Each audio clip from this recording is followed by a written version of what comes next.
नमस्ते बच्चों, the Harish academy में आपका स्वागत है।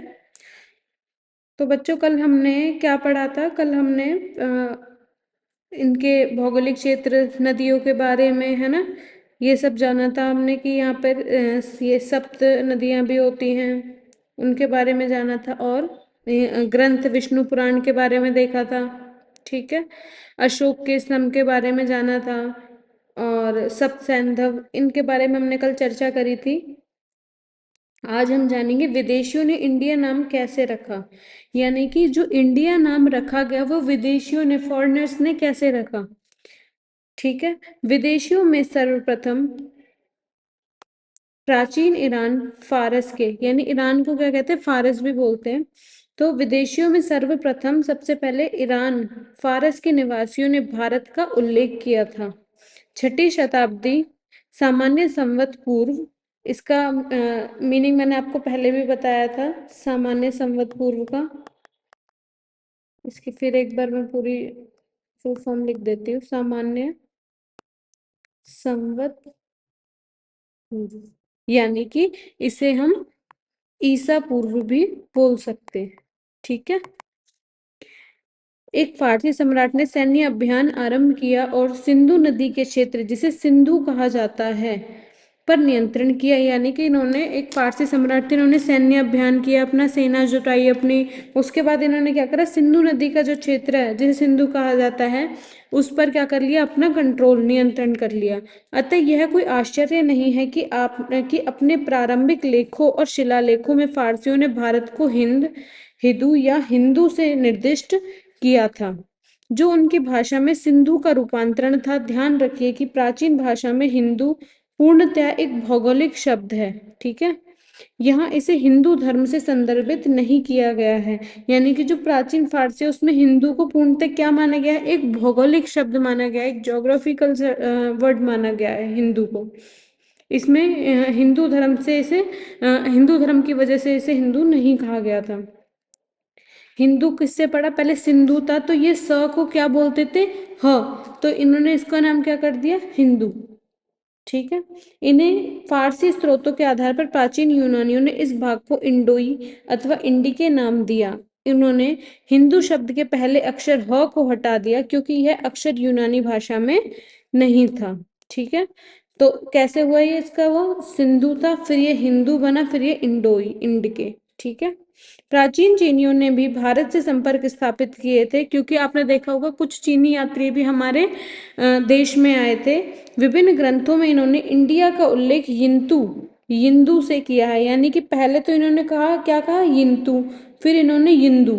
यह शब्द भी मूलतः सिंधु से आया है, यानी कि इन्होंने सिंधु का ही चेंज किया था। पहले सिंधु था, फिर सिंधु से हिंदू, हिंदू से इंदु और इंदु से यिंदू। यिंदू किसने दिया था, चीनी यात्री ने। ठीक है। अब देखो, ये तो हमें इसमें संविधान का पेज दे रखा है, संघ और उसके राज्य क्षेत्र के बारे में बता रखा है इस पिक्चर में। भारत के संविधान का प्रथम पृष्ठ, स्रोत लोकसभा सचिवालय नई दिल्ली 1999, यानी कि इसे 1999 में यहाँ पर चिन्हित किया गया था। कहाँ से लिया गया था, लोकसभा सचिवालय इसका स्रोत रहा है। हिंदी प्रतिलिपि प्रबंधक भारत सरकार, फोटोलिथो मुद्रणालय नई दिल्ली द्वारा निर्मित की गई थी। ये हमारा भाग 1 है संविधान के अंदर, संघ और उसके राज्य क्षेत्र। इसके बारे में आप आगे और आगे चैप्टर्स में बहुत अच्छे से पढ़ोगे।